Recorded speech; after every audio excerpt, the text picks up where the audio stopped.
YCP నుండి టీడీపీలోకి భారీగా ఊపందుకున్న వలసలు. కర్నూలు జిల్లా కోడుమూరు నియోజకవర్గం టీడీపీ అభ్యర్థి బొగ్గుల దస్తగిరి, టీడీపీ సీనియర్ నాయకులు ఎదురు విష్ణువర్ధన్ రెడ్డిల ఆధ్వర్యంలో దాదాపు 500 మంది వైసీపీ నుంచి టీడీపీలో చేరారు. ఎమ్మెల్యే డాక్టర్ సుధాకర్ వర్గీయులు కోడుమూరు, కులకుర్తి, కల్లపరి గ్రామాల ప్రజలు భారీగా తరలివచ్చారు.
ब्रिटिश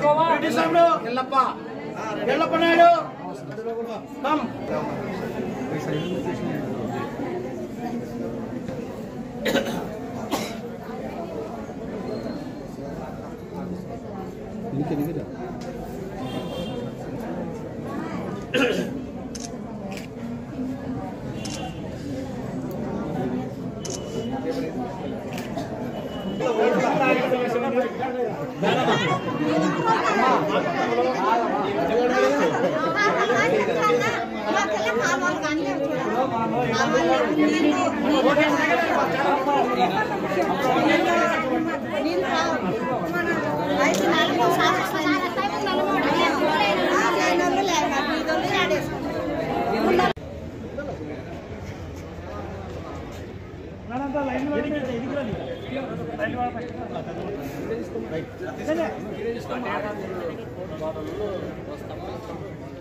దశగిరి ముందు రామన్నా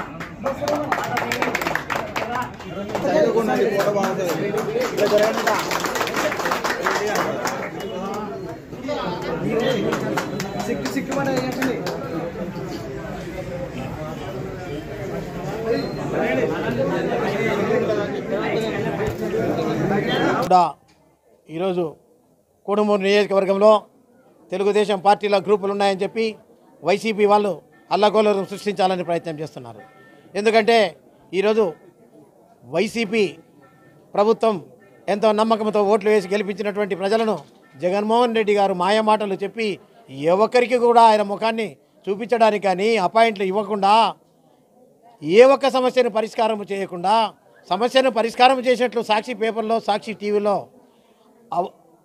అబద్ధాలను సృష్టించి మాయమాటలు చెప్తున్నటువంటి విషయాన్ని ఈరోజు ప్రజలు గుర్తించినారన్న సంగతి వాళ్ళకు తెలిసిపోయి కోడుమూరు నియోజకవర్గంలో గ్రూపులు ఉన్నాయి తెలుగుదేశంలో చెప్పి ఇక్కడ ఏ వర్గాలకు లేవు.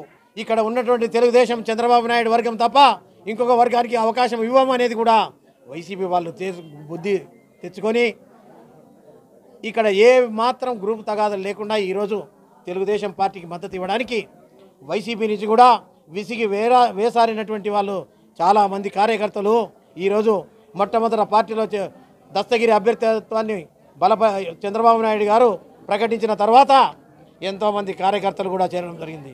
ఈ సందర్భంగానే కోడుమూరులో ఏ ఒక్క ఉద్యోగం లేదు. 20 లక్షల ఉద్యోగాలు అన్నారు. ఏదో 5,000 చెప్పి సచివాలయాలు అన్నాడు. సచివాలయ వ్యవస్థను తీసివేసే ప్రసక్తే లేదు. ఇంతకంటే మెరుగైనటువంటి విధానాన్ని సచివాలయాల ద్వారానే ప్రవేశపెట్టి ప్రతి ఇంటికి కూడా ప్రతి పథకాన్ని చేర్చడానికి చంద్రబాబు నాయుడు గారు కంకణం కట్టుకొని ఉన్నటువంటి సంగతి మీరు గుర్తించాలని చెప్పి సవినయంగా మనం చేస్తున్నాం. ఈరోజు ఒక్క పిల్లోనికి విద్యకిస్తే ఎంతమంది పిల్లలు ఉన్నా కానీ ఇంట్లో వాళ్లకు చంద్రబాబు నాయుడు గారు అమ్మ ఒడి పథకాన్ని ఇవ్వడానికి సిద్ధంగా ఉన్నాడు. ఈ సూపర్ 6 పథకాలనే మీకు చెప్పడం జరిగింది. నిరుద్యోగులైనటువంటి వాళ్లకు 20 లక్షల రూపాయల ఉపాధి కానీ, లేకపోతే 3,000 రూపాయలకు వాళ్ళకు ఉపాధి కానీ ఉద్యోగం వచ్చే వరకు ఇస్తున్నటువంటి సంగతి చదువుకున్నటువంటి యువకులు విద్యావంతులు మర్చిపోకుండా ఓటు వేయిస్తారని చెప్పి ఇచ్చినటువంటి హామీని గుర్తుపెట్టుకోండి. గతంలో కూడా మీకు ఆ రోజు నిరుద్యోగ భృతి ఇస్తే జగన్మోహన్ రెడ్డి గారు వచ్చిన తర్వాత దాన్ని తీసివేయడం జరిగింది. ఆ రోజు కూడా విద్యకు ఉన్నతమైన స్థానాలు కల్పించాం. ఎన్నో విషయాలు చెప్పేవి చాలా ఉన్నాయి. ఈరోజు వైసీపీ కోడుమూరు నియోజకవర్గంలో వదిలిపెట్టి భారీ మెజార్టీతో చంద్రబాబు నాయుడుకు గిఫ్ట్గా ఇవ్వాలనే ఉద్దేశంతోనే ఈరోజు దస్తగిరిని